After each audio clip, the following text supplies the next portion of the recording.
Every Sunday morning, the sun shines bright.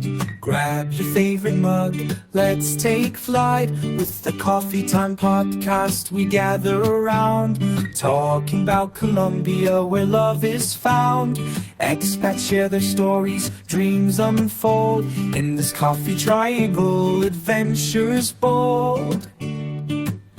Oh, coffee time, bring us together. With laughter and love, we'll face any weather. From the mountains high to the valleys wide, in this coffee hug, we find our pride.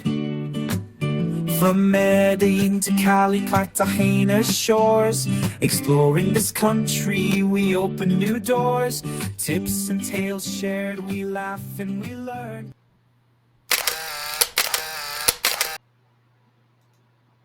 Good morning and welcome back to the channel, Grand Colombia, and welcome to another Coffee Time Live here in Armenia, Colombia. And you see at the top here, the exchange kind of sucks compared to what we're used to. We'll talk about that a little bit. Today's topic is my most hated topic, cost of living. I hate it, but it's been a while. So we're going to do it. We're going to update it a little bit. And let's see, today's temperature, well, right now it's about 75 degrees. Glorious. We're going to have a high of about 78. We'll get a low down in the low 60s, maybe 62. It's always 62 to 64 degrees year round. That usually happens around 4 or 5 o'clock in the morning. All right. Did that. Okay. So last week we talked a lot about pizzas, and I ran into a clip that it has nothing to do with cost of living or Colombia, but didn't realize I was undressed. Yeah, I've been. Which, by the way, I have friends here that I consider friends. You could count on one hand and less. I don't look for a lot of friends. I have a lot of acquaintances. It probably could be friends, but I'm just, I'm kind of keep to myself.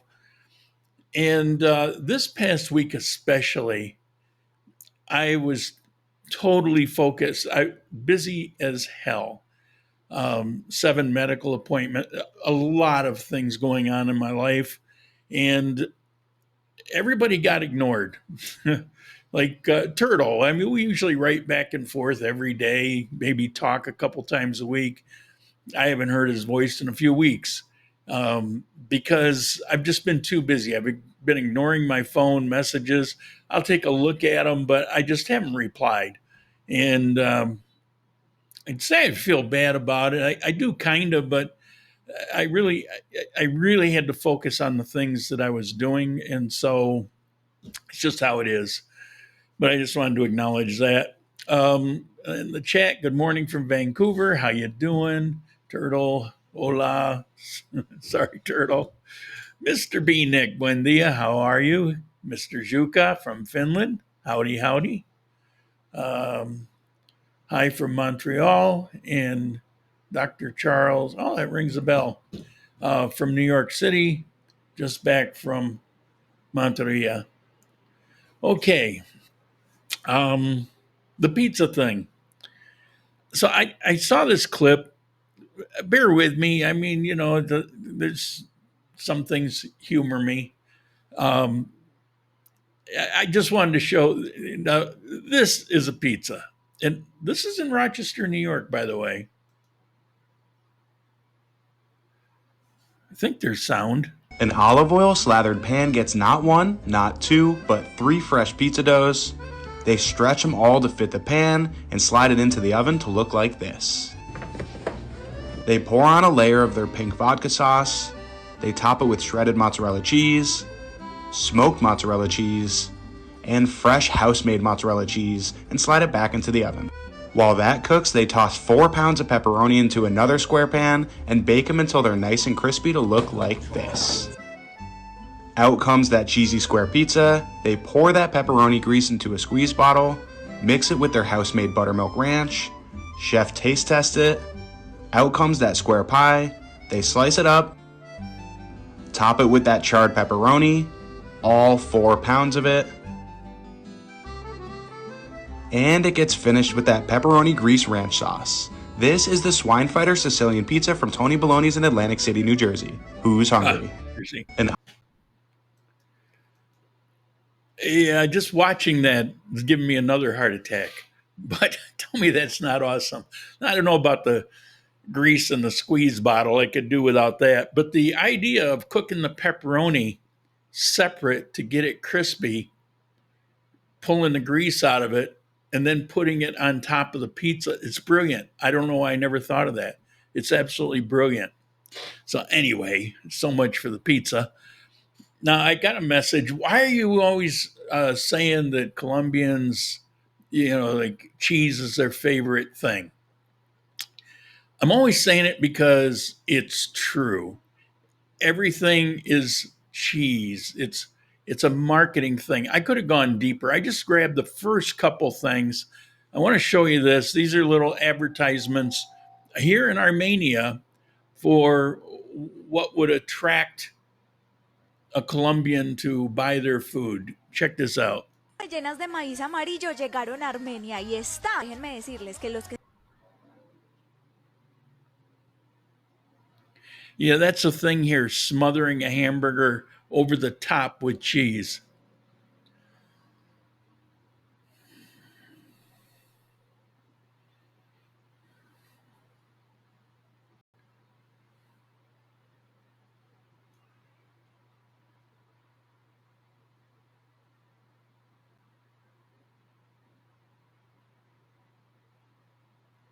If you want to sell something here, slather it in cheese. Yeah, so why do I say it? Because it's true, because it's real. And that's the thing with the pizzas. They don't care about the dough, they don't care about the sauce. All that is the method of delivering cheese. So there's that. Italians would crucify for calling this gross stuff pizza. Hello from upstate New York, Bill Beebe. How you doing, Bill? When are you coming back? Okay. Yeah, you know the pizza I'm talking about. The pizza that I was referring to last week, and they call it buffalo dough, although it actually began near Rochester in the Italian community. It's a very light dough. It's a little bit thicker than like the New York pizza. It's a little bit thicker, not Sicilian pizza thick, but just a little bit thicker. It's a very airy dough. They want to have it kind of crispy on the outside and just very light on the inside. And the dough has to be 24 to 48 hours. It needs to ferment before it actually becomes a pizza. And they do put about depending on the batch, they put a little bit of sugar in it. Some people call it a sugar dough. It's not a sweet dough at all. The little bit of sugar is the concept of it gets yeast more active because the yeast will eat that sugar. I don't know if that's true or not, but that's why they do it. I worked for a pizza company once, and I had to go to this university on pizza dough, and it was quite amazing, actually, the information. And they talked about all the various doughs around the world, and they talked about the upstate New York pizza doughs and why it's very unique. But if you were to describe it, it's similar to a pizza in Italy, the kind you see in the wood-fired ovens, but there are differences. Like they'll use what's almost always Salento cheese in upstate New York.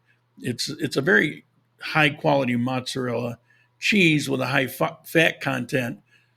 but in Italy they'll use a fresh mozzarella. So there's that difference. But there are a lot of similarities. Maybe the biggest one is in upstate New York. They make big pizzas for families and parties and things like that. In Italy, they make practically personal size. Anyway, enough of the pizzas. Sometimes they have cheese and hot chocolate. Yeah, that's a thing here. Kind of grossed me out. They'll have it in other things too. But good morning. How you doing, Renee? Hello from Belgium. How are you? Hey, the gang's all here. All right.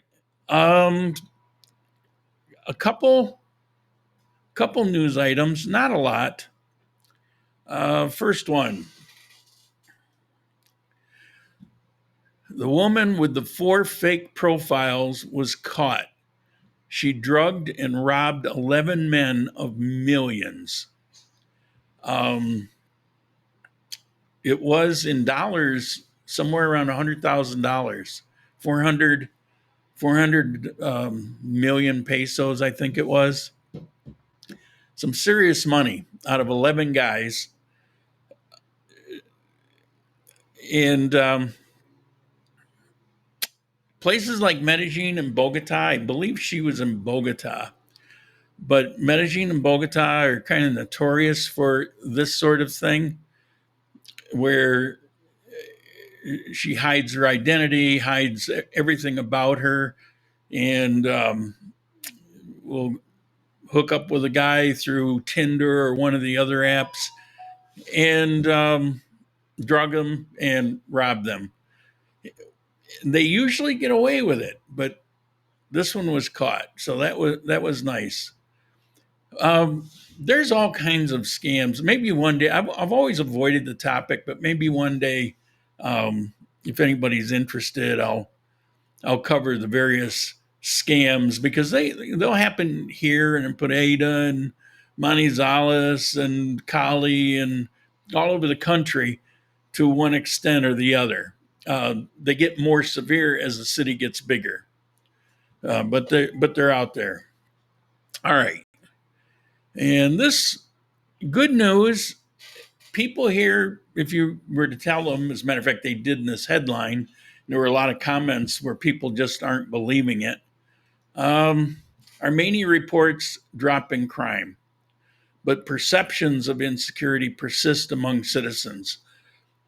Some of the stats are pretty amazing. In one category, there's a 40% drop in illegal drugs and the things related to that. There was a massive drop for 2025 since January.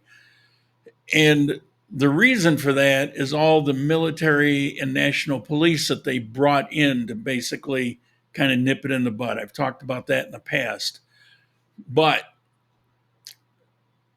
crime was never really much of an issue. Therefore, it was never really much in the news. When it spiked, it became all the headlines. And the problem is there's always a little crime everywhere.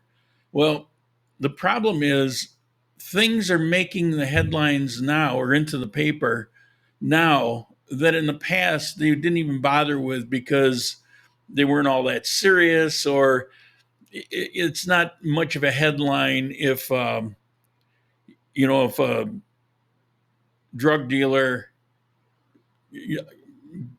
has some beef with another drug dealer or something. I mean, nobody really cares too much about that. Everything makes the headlines now. The newspapers here figured out that it makes good news, and so the coverage is a lot more than it was.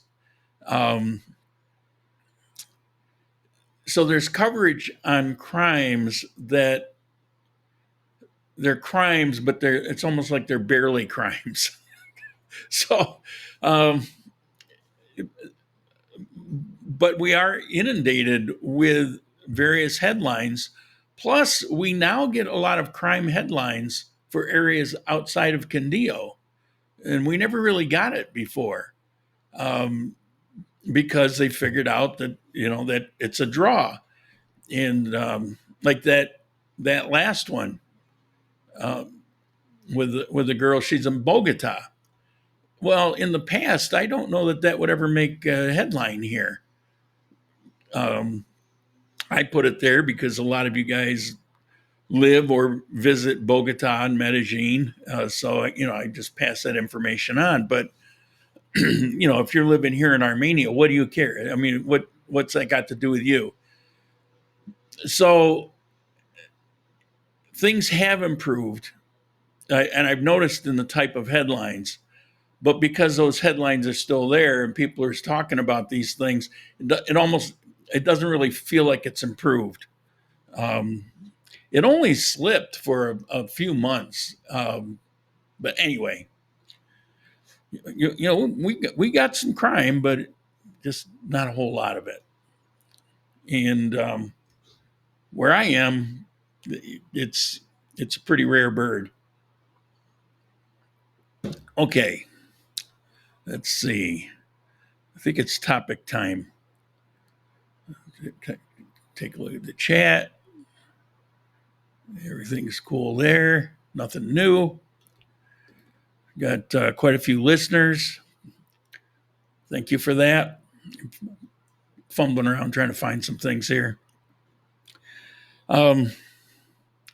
Next week, I'm considering doing a tribute to channel supporters. So we'll see it, but I'm thinking next week I'm going to do that because I've been every chance I get practically it's weighing on my mind of should I continue or not. Now I've gotten a few emails, but not a lot, telling me yeah you should. And I look at things like I've got a number of viewers that have been watching me going back over 9 years. And, so that means something. And I've got channel supporters. Well, not a lot of them, but I have them that have been very consistent over a long period of time. Channel wouldn't even exist without them. It's just that there's not enough of them right now. So I'm thinking no matter which way I go, I'm thinking about doing a tribute to that because there's some things to talk about. All right, let's get on with the topic. Today, I want to dig into something a lot of people ask me, and I hate the topic. In the past, I've avoided it, even though I've done it many times. But can you really live in Colombia on $1,600 a month? That's why that amount, because that's what my pension is. Now, understand, I didn't go through life thinking I was only going to live on my IRS pension or Social Security pension. I had saved money, and most of it was in 401k. And to me, it was a significant amount. It was almost $500,000, and I was very proud of it. And most of that happened in the 10 to 15 years prior to me stopped working. I stopped working before I hit 60 because of the cancer. And when my medical insurance ran out, I had to cash out 401k and savings. And I ended up going through every penny that I had set aside for my retirement, which was going to take place in 5 or 6 years at that point. So it was never my plan. I never really thought about it until I got about 10, 15 years within striking distance of retirement. Then it occurred to me, and then I really accelerated it. Plus, at that time, I was making a lot of money, and so I was really putting a real effort into it.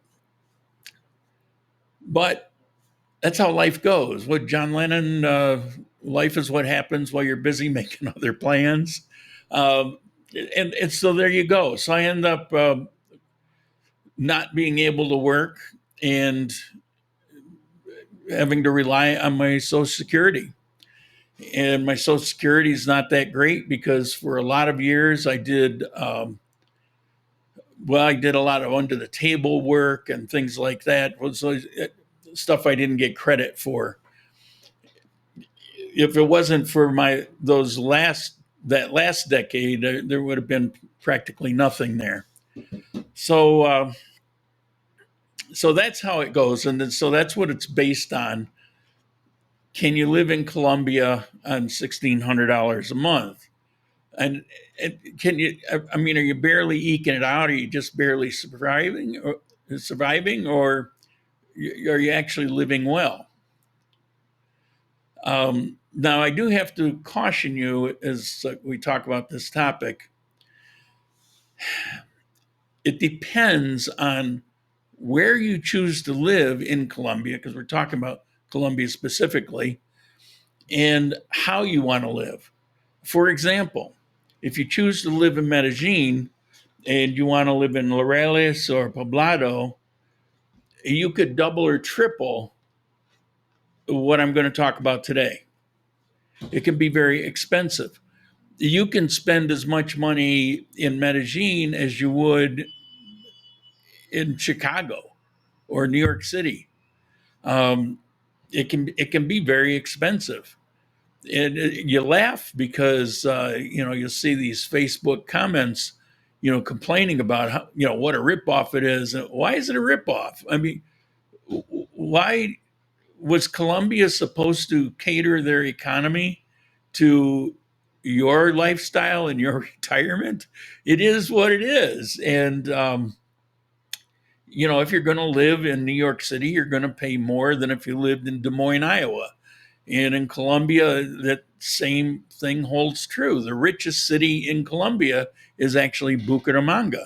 But the interesting there is you can actually find a cost of living higher, but not a whole lot higher than this coffee region, Manizales, Pereira, and Armenia.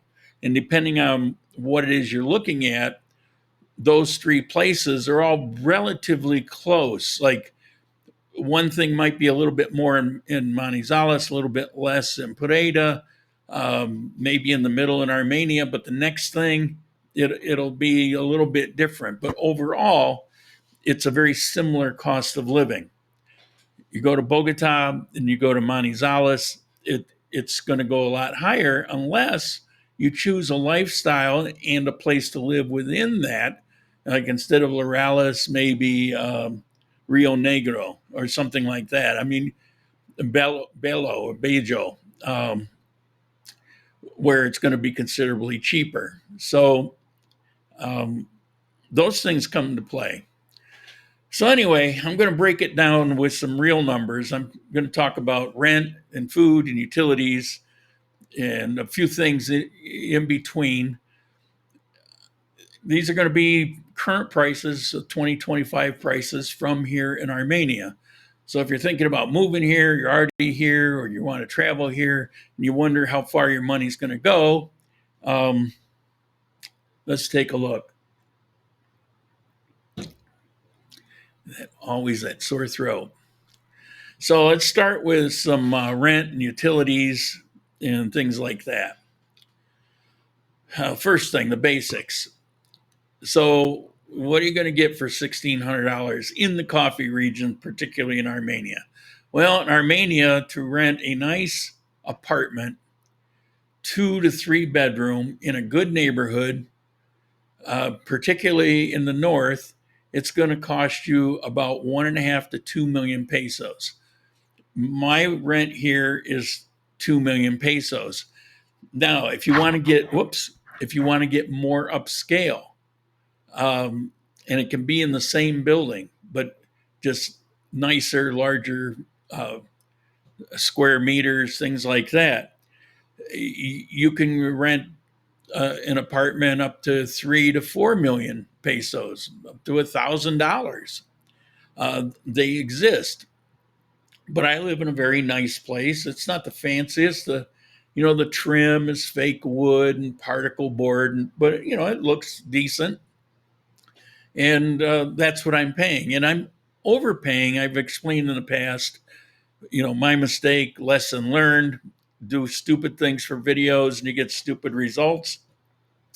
However, rents have come up And because I've been here for a little while, it locked in. When everybody got big increases, mine was kind of locked in.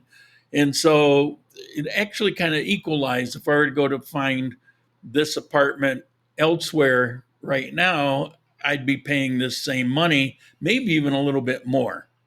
But that's your rent.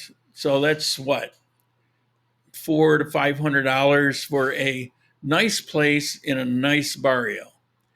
Now, if you want, the master of budget is Mike, who's now living in a hacienda, and he's paying a lot more for rent. But he's the guy that's been living in the South. I think he lived in 4 different places in the South, and his rent was usually half of what mine was.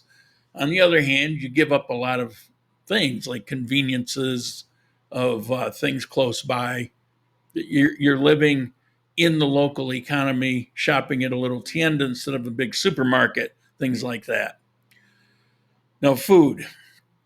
If you shop like a local, like just fruits and vegetables and fresh market, not a lot of meat, you might get away with maybe $150 a month. I don't ever come close to that because there are certain things that I have a taste for that just doesn't go away. If I get hamburger, for example, you can get a hamburger that's got kind of a weird aftertaste, but it's very cheap, or you can get a hamburger that tastes like really good, but it costs considerably more. So there's things like that. So I care about those things, so that's what I do. If you eat out often or you buy imported products, then that price is going to jump up real quick. So that 150 can blow up to 250 to $300 or maybe 1,000,000 pesos a month. Now, I got a video I put together here. It's got a few odds and ends with some pricing. So I'm gonna show you that. Maybe if I can find it. Here we go.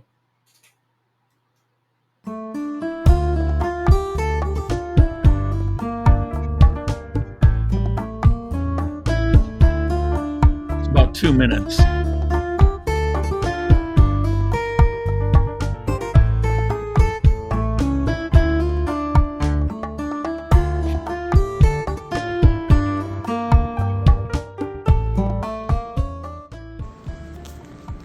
Now in Ecuador, people are always posting up, look all the vegetables I got for X dollars, $8, $12.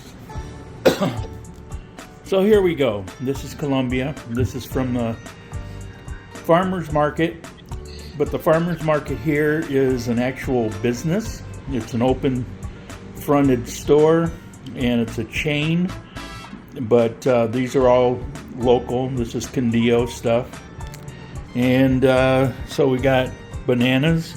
I put my hand in here so you can see the size of it. Squash, some garlic.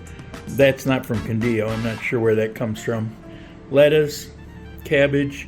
This is a bag full of beets because I guess they're good for your heart. This is a squash and some big ass onion, and that's it.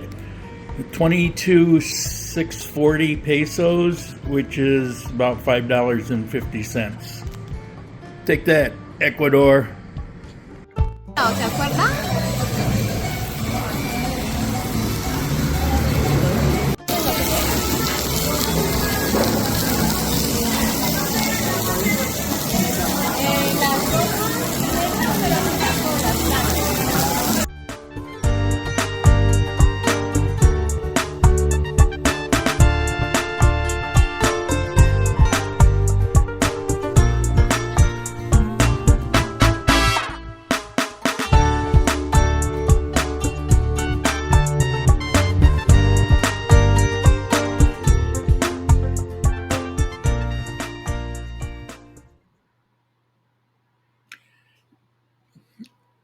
There's a couple viewers in particular that I know would eat that last part up. They're always asking me to do that. So I am trying to do it today. So let's get to the utilities. I was going to show you all my bills and stuff, but I don't know that you can even see them, and I didn't feel like scanning them in just to put them on here. But I've shown you in the past. Basically, you got water, electricity, you got internet, you got the gas, and the water that includes sewer. I don't know if it includes trash removal, but I don't pay for trash removal in any place I've lived, and it's always there. So I don't know if the building, it's covered under the administrative fee or if it's part of the water and sewer. I'm not sure. Doesn't matter. I don't pay any more for it. So with those things, you can add maybe $70 to $100. Obviously, depending on your usage. My power has been high lately. I complained about it. It used to run under 200,000, like 198, like that. I thought that was high. But this month it was 280,000. 2 months ago, it went over 300,000. I have no idea why, but a lot of local people are screaming bloody murder about their power bills. So I'm not the only one. Now, my gas bill, that's for your stove, for your hot water, your washing machine. If you have it hooked up, I don't need hot water to wash my clothes. But for the gas, it's mine is this last month was 30,000. It's usually around 28 to 30,000. What's that? $8, something like that a month.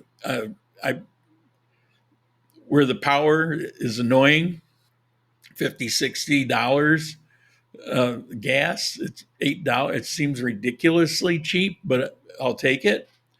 My internet, I pay 90,000. Now that's fiber optic, and the speed is 500 megabytes.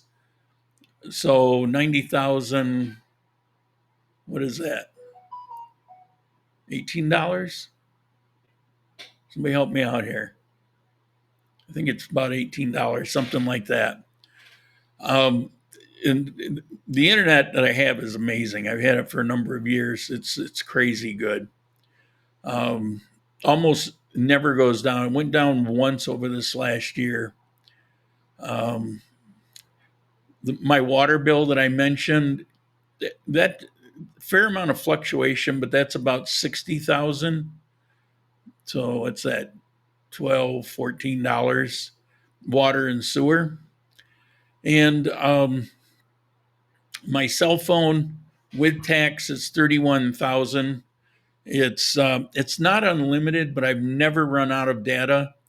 And if I'm in my car, I'm driving somewhere, I'm streaming from my cell phone music. So I made a trip to Manizales a while back. So it's 3 hours there, 3 hours back. I barely touched the amount of data that I get. Now, my health insurance, it's 178,000 pesos a month. How much is that? 40, somewhere around $40. And for my medicine, which I have now, I don't have any co-pays on my medicine. I'm not sure how that works because people are always telling me they paid like 1,000 pesos. I don't have a copay, but I have 7 medicines.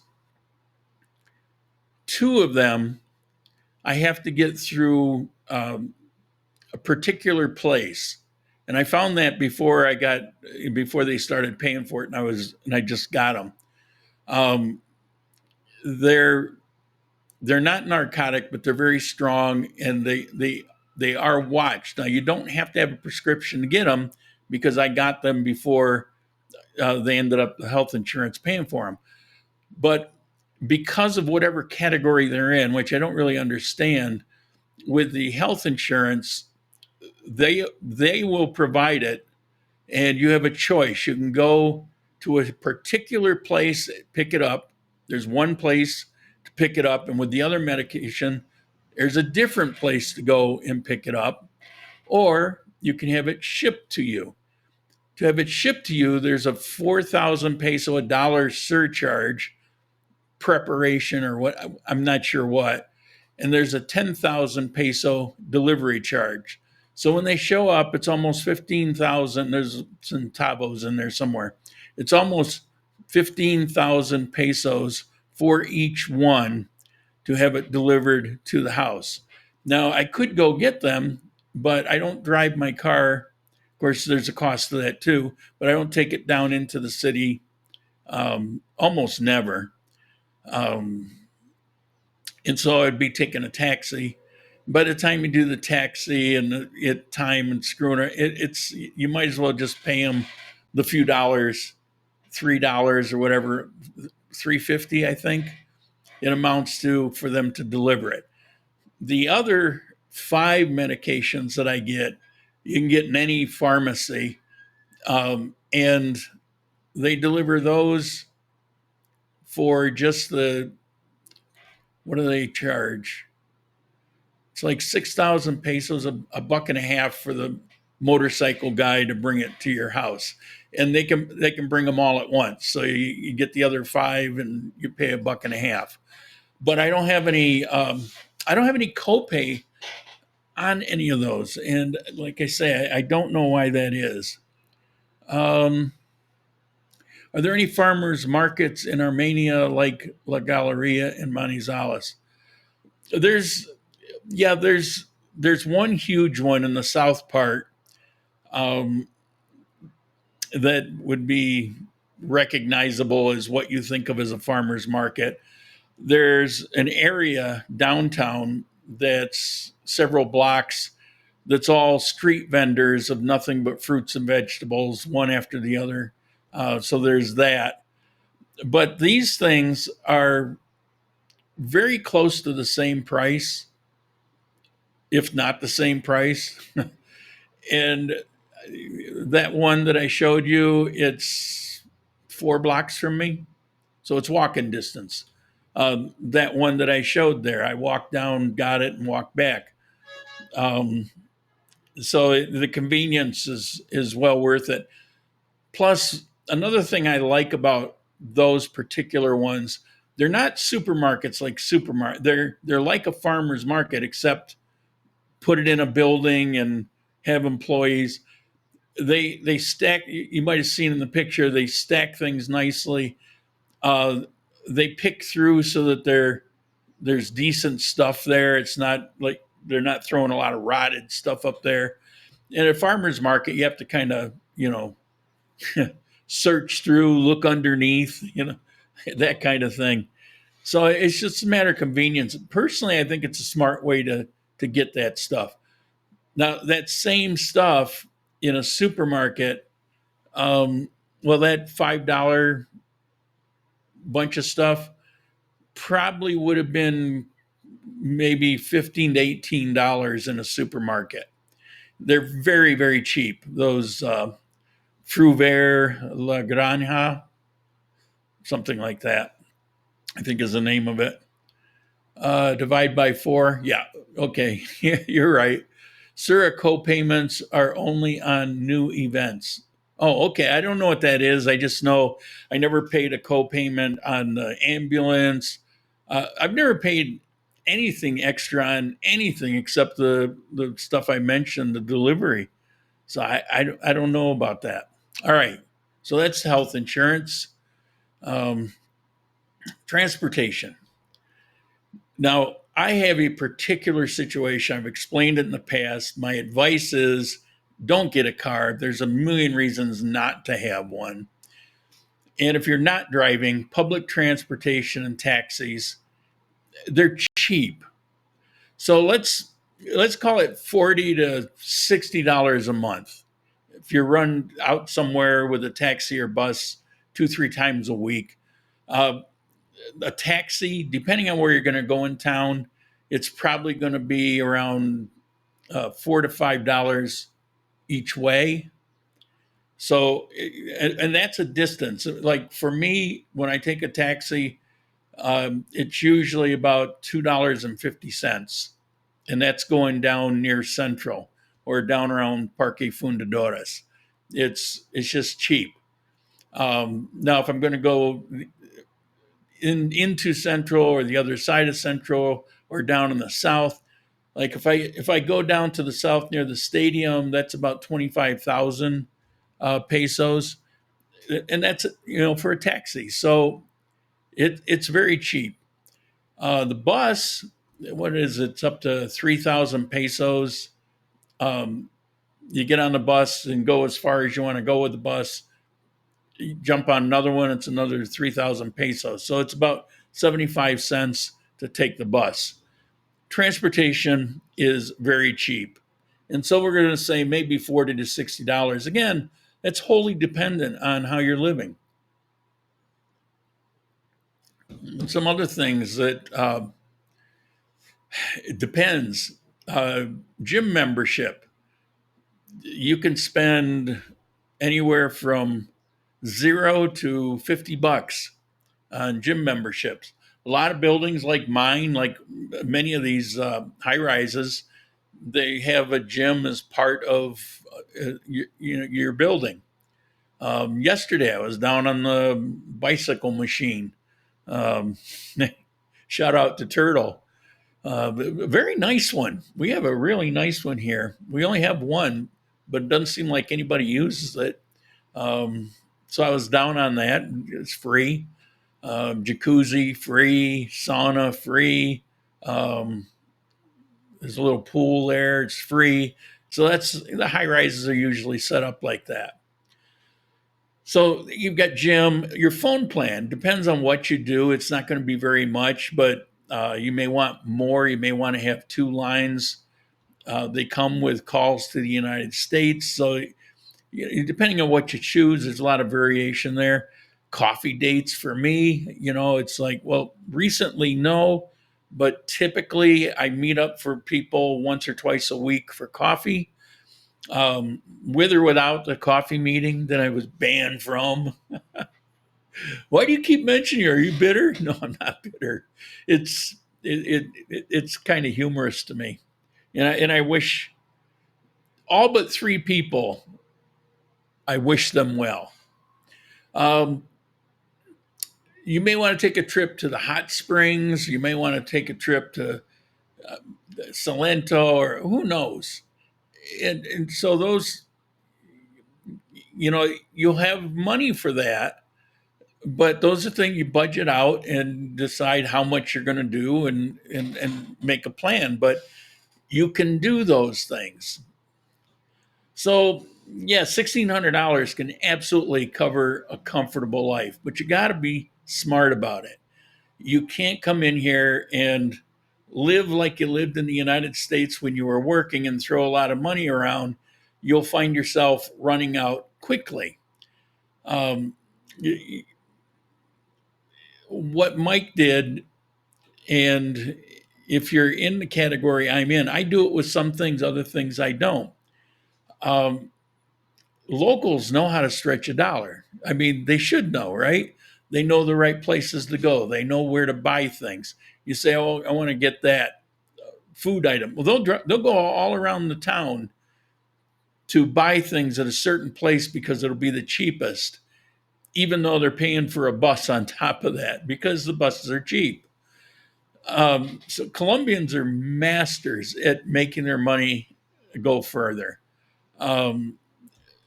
Frugal does not really describe them well. But they buy fresh, they buy seasonal, they don't buy, and I'm generalizing here, most people that I know fit this category. They don't buy overpriced grocery store junk. They cook at home, and when they go out, they know all the hole-in-the-wall spots with the best value. I've got a friend here. I haven't seen him in a couple of years, but Javier, and he was in some videos. And every so often, he would invite me out to eat. And we would end up stopping at these little roadside things with meat on a stick over charcoal. But it was always fantastic stuff, cost practically nothing. Uh, and he knew all those spots. My favorite chorizo place came about because of him and his family taking me there. Speaking of family, family is everything here. So expenses are generally shared. You'll see 3 generations living in one house and everybody's contributing somehow, some way. So if you adapt even some of those habits, your budget's going to thank you. They know what they're doing. Bear with me. Should a person buy instead of rent, thereby not having to worry about rising rent costs? Hold that thought. If I don't forget it, I will address it a little bit later here. It's a good question. I've answered it in the past, but we'll answer it again. Oh, where was I? Forget what I was talking about. So your money's got this hidden superpower here in Colombia because things are relatively inexpensive compared to what you're used to. And $1,600 here, it goes so much further than it will in the States. I mean, for example, you could hire somebody to come in and clean your house once a week for maybe, depending on the size, a lot of depending, for maybe $60 a month. You can take weekend getaways, hit up coffee farms, different pueblos, be under budget because you're only paying like a bus fare to Pueblo Tapao, for example. What's like $2 back? You know, the visit's free. So there's a lot of ways to live a full and busy life really cheap. You know, you definitely can be under budget. You can invest in your health with massages and dental work, even beyond what's allowed in the insurance. Private insurance is affordable here. You can spend. There's some good plans for $700 and $900 a year for private insurance that's got full coverage. So, I mean, it's more than just saving money, it's improving your quality of life and having the issues I've had. That, you know, it's an important thing. Oh. All right. Elephant in the room, the exchange rate. So over the course of this past year, we've gone from about 4,500 to currently about 3,900. That means to me, at $1,600 a month, that's a loss of 1,000,000 pesos. So where I had 7 million, maybe 200,000 6 months ago, now I got 6,200,000. That's what's about $250. I can play havoc with your budget. I budgeted in the past to take into account where it can go. I assume everything over 3,800 is a windfall profit. Sadly, we're getting there. So where does this this came up recently about why is the dollar weak right now? Why is the Colombia peso stronger? Why has it gone in this direction? And I've had information sent to me actually by 3 people telling me it's because of the US debt.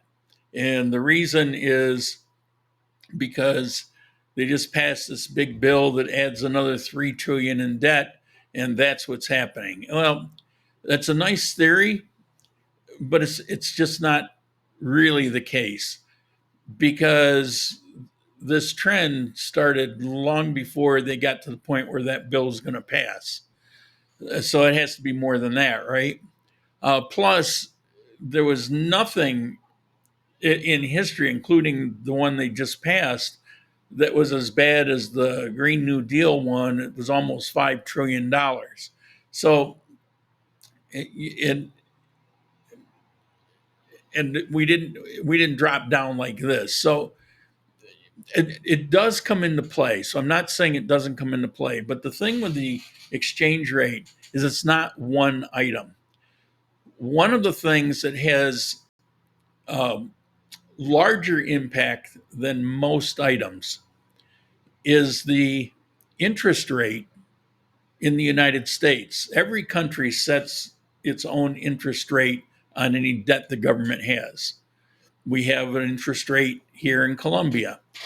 In the United States, if you look at a world chart, the United States is one of the heavier than Europe and Canada. The U.S., I think it's running about 4.5%, where most of Europe is around 2%. That difference of the 2 to 4.5% can mean close to $1 trillion in expense for the U.S. And that makes a big difference because that's just money thrown out in the trash. The debt isn't as much of a problem as the money that you're paying on the debt. And that has a lot to do with the interest rates. If the interest rates would where traditionally it would be where it's been for quite a while, closer to the 2%, was even lower for a while, then the debt, the amount you pay on the debt is way less. It has a huge impact.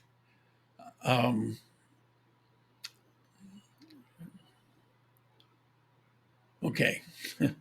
I don't know if I'm getting off in the weeds here or not, but so another thing that comes into play is it's not all driven by the United States. Colombia has something to say about it too. For example, if Colombia has a bunch of foreign investments coming into the country, its peso becomes stronger. It'll be stronger against the U.S. It'll be stronger against whatever country. It will increase. It'll become stronger. So Colombia has something. Every country has something to say about it. So there's a whole series of things that come into play that affect the exchange rate. But understand this, and you can check this yourself. I mean, I've been looking at this for years, and it always seems to come back to the single biggest factor is the exchange is the rate of interest that the Fed puts on the debt that the U.S. pays. Think of this also: if that rate is low,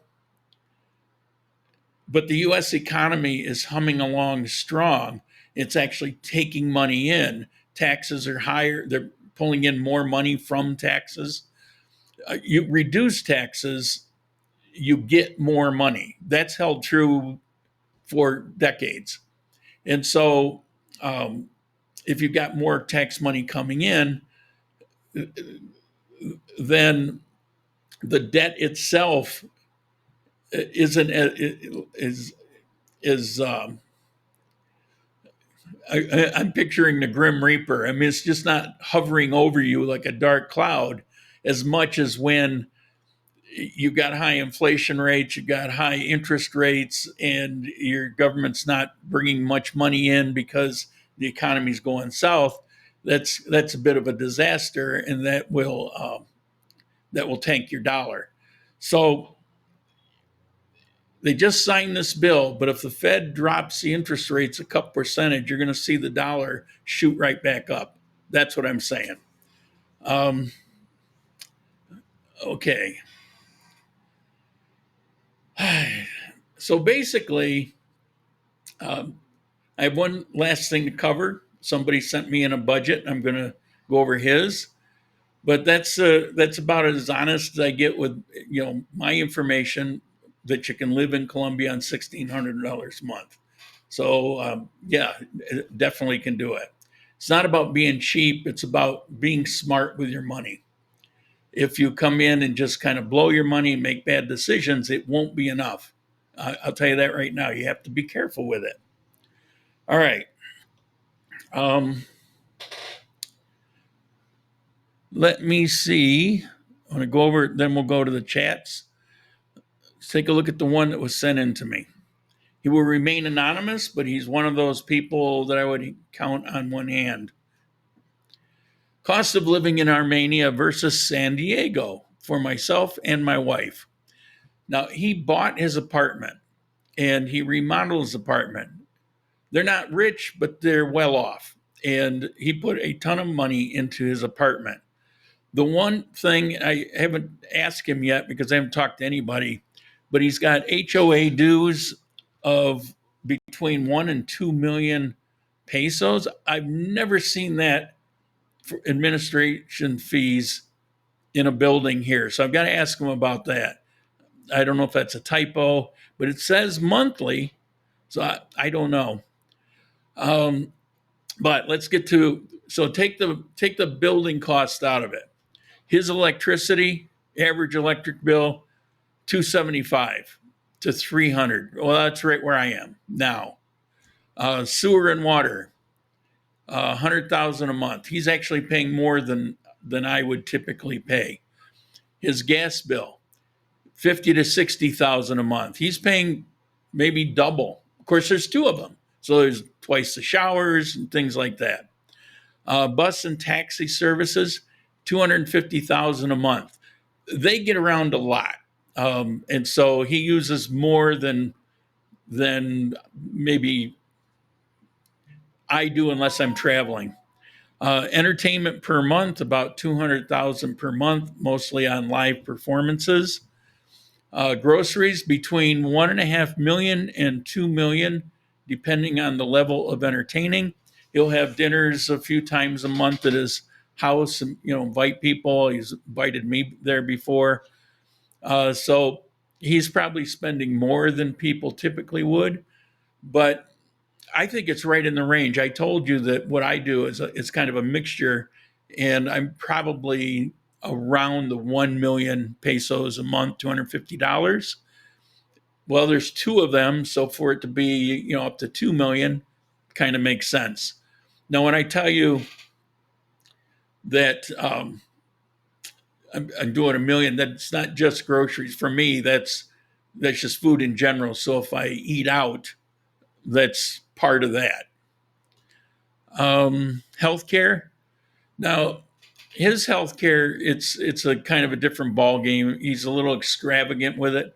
His expenses, he pays $700,000 per month. He says Rolls Royce type of medical coverage. He's got both Sura EPS and a private health insurance. He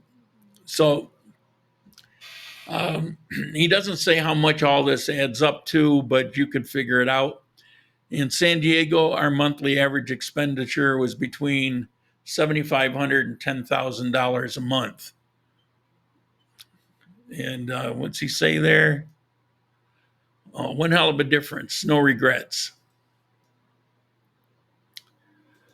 Okay, so thank you for sending that. And let's go to the chat, and then we'll wrap it up today.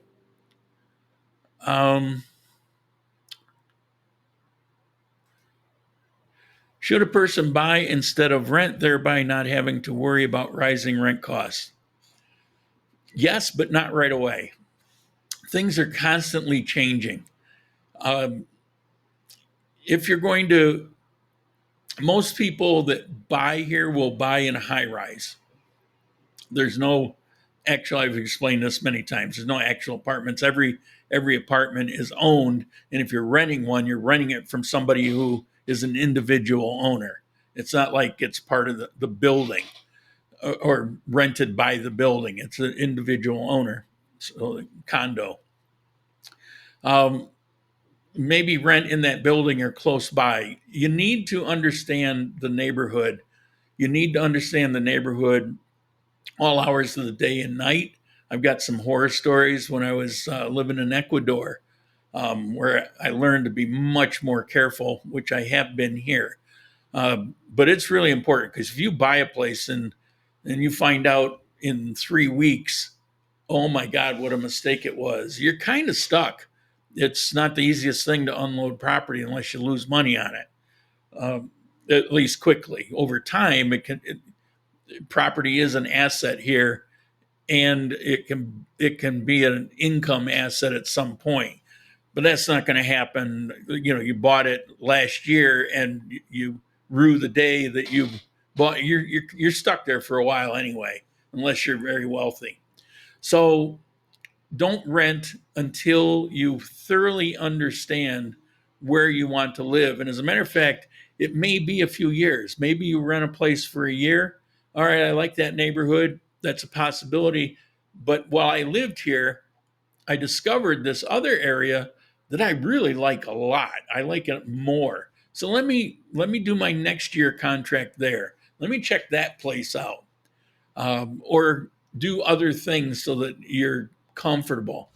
And then once you're very sure about what's going on, what's being built in the future, all of those things, at that point, then sure, go ahead and buy. In the past, my advice about not buying was misconstrued, probably because of the way I said it, as to never buy. Well, I might say that in Ecuador, and there are advantages to renting. You don't have any burden. You can always move around. It's an easier, more carefree way to live.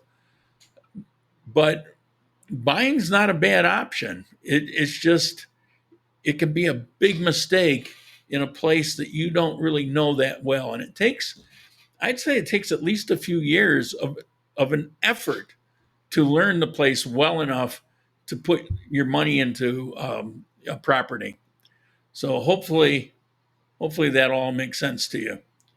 I will have about $2,400 in Social Security. Man, should I buy or spend $600 to $800 a month and live alone the remaining? Well, why spend $600 to $800 a month when you can buy a very nice place for $400 or $500 a month? And my places are 3-bedroom, 2-bath. I have reason for that. I like 1 bedroom has to be a studio, so I have a reason for that. But you could live in a 2-bedroom. So a place that's $2 million as a 3-bedroom might be $1,500 as a 2-bedroom. And it could be just as nice and just as roomy. You're just missing a room. So, you want to look at these options. Just because I'm doing it one way doesn't mean, and I live in a very, very nice neighborhood, and it's not a bad place at all by any means. Let's see, $2,400 in Social Security. I can't even fathom what that would be like. I wouldn't have to raise money to keep the channel going because $400 right there, right off the top, you still would have the $400 to the channel. You'd still have $400 extra that I don't have to do all kinds of things with. All right. What's this? What is the exact name of the Charles Schwab account? I don't have Charles Schwab. I tried to have it. They screwed me over. They robbed me. It was a horrible experience. And the more I tried to get it corrected, a million people have this. They don't have these problems, and try to climb the ladder and get it resolved. I just kept running into more hassle, more bitterness. Finally, it wasn't a lot of money, but I just gave up on the $50 they took from me. It was a nightmare for me. And I'm probably, out of 1,000 people, the one person that happened to. Now, out of 100,000 people, there's probably a whole bunch of people that happened to, but still a very small percentage. I did everything with Capital One, never had a problem. I still have that account because I do the coffee through it, but everything else is now in Colombia because of the business.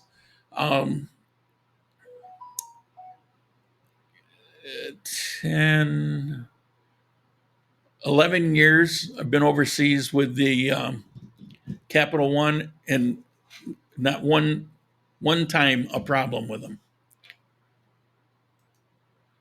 I've heard the big beautiful bill is going to significantly increase the national debt. Every year it's increased. It will. The upside is I read a report that was right next to this article on the 3.3 trillion that they're taking in 300 and some odd $billion a month in tariffs right now. So there will be some offsets. And as the economy is really starting to roll. There was another thing I read about wages for, I forget I hate to even say it was something about wages, and it's the best it's been in 60 years. So there's a lot of positive things that's happening.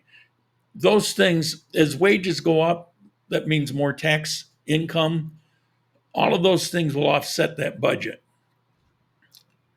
Don't get me wrong. I went through that budget, and there's a lot of crap in there that it's a nightmare. And if they were able to not have all that crap in there, the country would be in a hell of a lot better shape. But it's Washington, D.C. I guess that's the only way you can get anything done. Less than 1 year to make the final move. Selling all now was $5,000 when I started, but can survive $4,000 exchange. Looking for $2 million apartment now. Shouldn't have any problem. Depending, again, where. Are you planning on living in Monteria? It's cheaper there. I could support a family of 3 on $1,600 a month if we avoid foolish spending. I agree. And in your case, you're actually married to someone who grew up in this type of economy.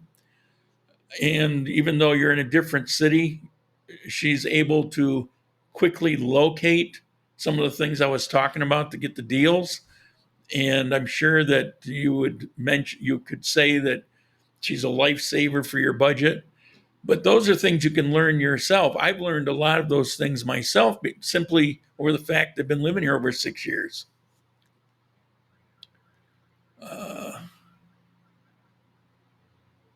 For any person listening that's interested, my wife and I just bought a new apartment in Barranquilla, 2-bedroom, 62-meter, all in just under $100,000 for a reference. Larger the apartment, the more, sure. You can get a place like this here in Armenia, and I'm at 72 square meters, 3-bedroom, 2-bath, in this building, in this neighborhood, for around $50,000 to $60,000 US. Let's see. Hope to survive on $7 million a month and save the rest. Apartments to buy 350 to 500 million here. We need to rent because of this. Yeah, you don't have to. There's reasons I live where I live, and I've talked about all that. It has everything to do with the things that I do beyond just living. If I wasn't doing the things that I'm doing, I would be a clone of Mike, and I would be living like Mike is living.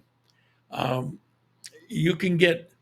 are nice apartments, even right down the street here in an older building, but it's a nice apartment in a building with security, and it's 2-bedroom, 2-bath. It's $1,200,000 a month. The most I ever paid until this place was 1.5. Most of my rent, if you go back over the 6 years, probably had an average of about 1.2 million. Of course, we had inflation and things like that, but You don't have to say, oh, 2 million, that's what I'm going to have to spend. No, you don't have to. As a matter of fact, when I finally get to leave here, depending on what the market is, I'll be looking for something cheaper than here. I look every once in a while. Turtle sends me stuff every once in a while, and I will see places that I would love to live in that would save me about $700,000 a month. So, don't make 2 million your goal. Maybe make that your outside limit, but shop for 1.2.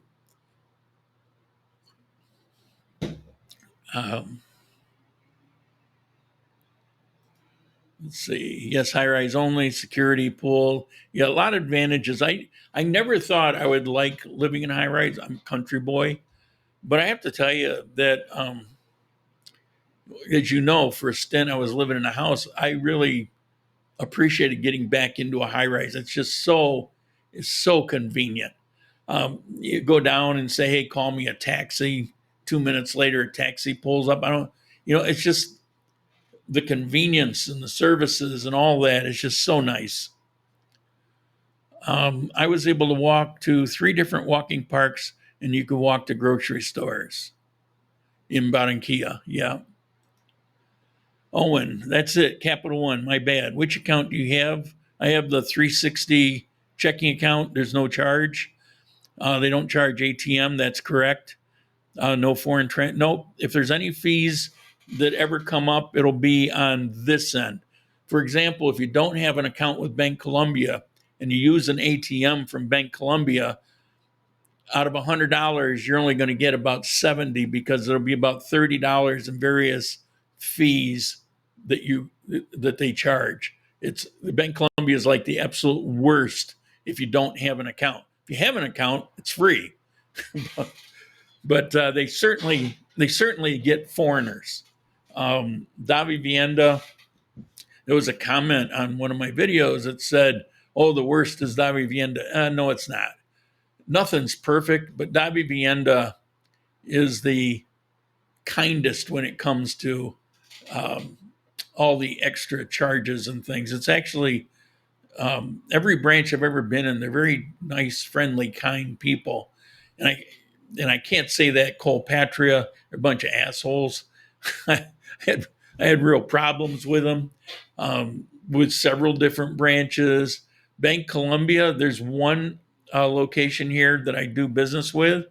The one I started with, and it would be more convenient, staffed with a bunch of assholes. It's like, so Davi, I've never found that. I've found people being very helpful, and that counts for something. Charles Schwab investor checking account from Turtle. You have Charles Schwab, Turtle? I think he's fully integrated now in Bank Colombia also. If you have a reason to get a Colombian bank, head and shoulders above everybody else is Bank Colombia.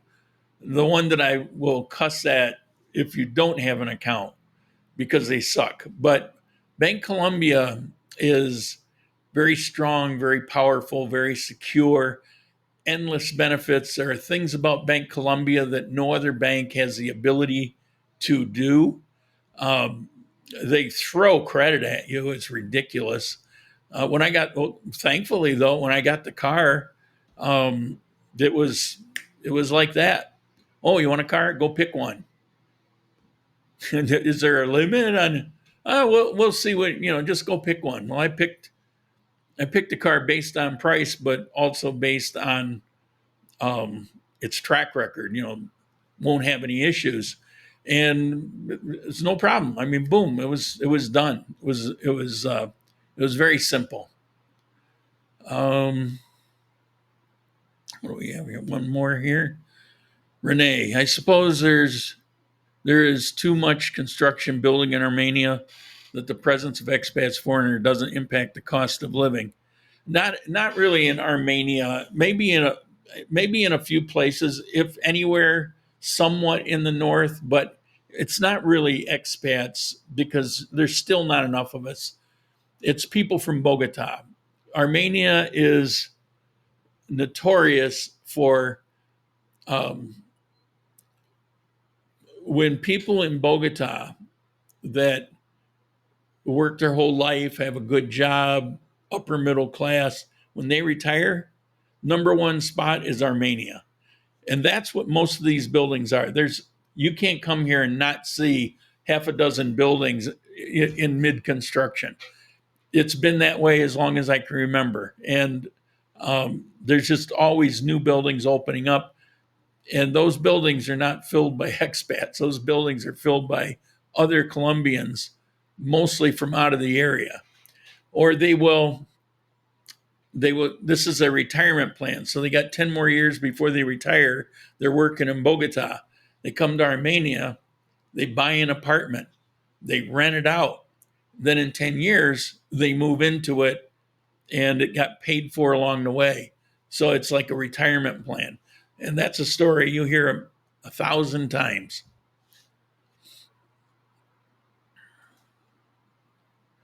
I heard from somewhere that there's no fee Charles Schwab account because they're hoping you invest through them as well. That's true. That's true. And I was willing to do all that stuff. As a matter of fact, you have to treat it as an investment account. I had to sign up. There were financial documents I had to do. It wasn't like opening a bank account. There was a lot of extra. And then you have to deposit money into an account while they go through everything. And they decided they weren't going to move forward with me, but they couldn't give me a reason. And all my papers were in order, but they just kind of dug their feet in. I couldn't get somebody to talk to. I was just being processed like it wasn't AI, but it would be like that, where you're just sitting your head against the wall. Yeah, it was a horrible experience. Okay, how we doing? Went way over time. Any other comments? Feel free to email. Let me put that up on the screen. Boom, boom, boom. Where is it? Here we go. There's my email. Do feel, unlike YouTube, please like the videos and feel free to subscribe. And if you do or you can follow, and if you do the paid subscription for $4 and something, it would be greatly appreciated. It certainly helps the algorithm. I'm trying not to do these ad reads right now. There's a bunch of them available for me because I have enough viewers to, let's see, there's a Truth Social, there's a Rumble Premium, there's a coffee ad, which I can't, obviously I can't do that. It would be a conflict. Blockbuster Health, some health policy. I don't know what that is.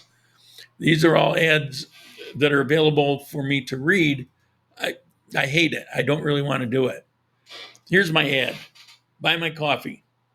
Buy my coffee. I can email me if you want information. I don't have it published anywhere yet, but I now can sell coffee in Colombia. It's still a premium coffee, so it's not going to be like off the grocery shelf here, but it's not crazy. It's certainly within the range of this type of coffee. I mean, it should be, and it is. Which, depending on which one, 50 to 60,000 pesos for a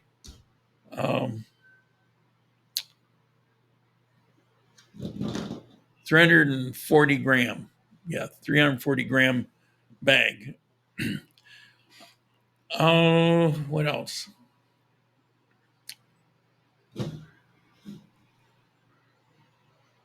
What is that? There we go. So Armenians don't really like Bogotans. No, it's not that they don't like them.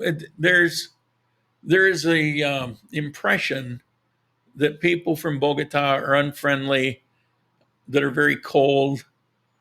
There's some truth. I mean, throughout Colombia, Bogota, people from Bogota have that reputation. And there is some truth in it, but it's all relative. So when you're one of the friendliest cities in Colombia, it wouldn't be surprising that you would view people from Bogota that way. And it doesn't help that it's a climate that can be very cold. So to have people kind of translate that over to their personality is also cold. It's not surprising. But it's not negative. People don't look at people from Bogota and, want to spit on them. People here aren't really that way about much of anything. I did see a change of attitude about a year to 2 years ago with Venezuelans. Colombia's always been very welcoming to Venezuelans, but at least here in Armenia, Venezuelans were really copying some attitudes and doing some things out on the street, just like throwing the trash down on the sidewalk. Not one person, but starting to see that as like a thing. And people here, they don't do that. So there was a lot of resentment that was building up. It's I haven't heard much lately, so I think it just kind of got to a point. But there is still a trust issue. People tend not to trust a lot of Venezuelans unless they really get to know them, because there were some issues. And part of that is, when the inflation went crazy and, people were hurting, you've got Venezuelans that don't have the family structure here. And, maybe on and off with jobs and struggling. There was a lot of theft that was going on. And, but that's a particular situation. In general, you don't really see negative attitudes towards groups of people. They reserve it to a particular person. Are you a good person? Are you a bad person? But at least that's my take on it. All right. I think that's it. Let's click over here. So feel free to email me. I appreciate getting the emails. I appreciate the feedback, advice. I've got a lot of things going on right now, and I could use some good advice. And next week, tribute to contributors, people that have stuck with the channel for a long time. I think it's seriously to do that, but I'm going to do it right. So it may end up being another topic and have to put that off I don't know yet. This week, got 5 more doctor's appointments. They're putting me through the ringer. I've got to do blood tests and all kinds of stuff because they're following up on what a cancer that I had. We don't care about that stuff. All right. So I'll see you next week. Hopefully I get my voice back. Ciao.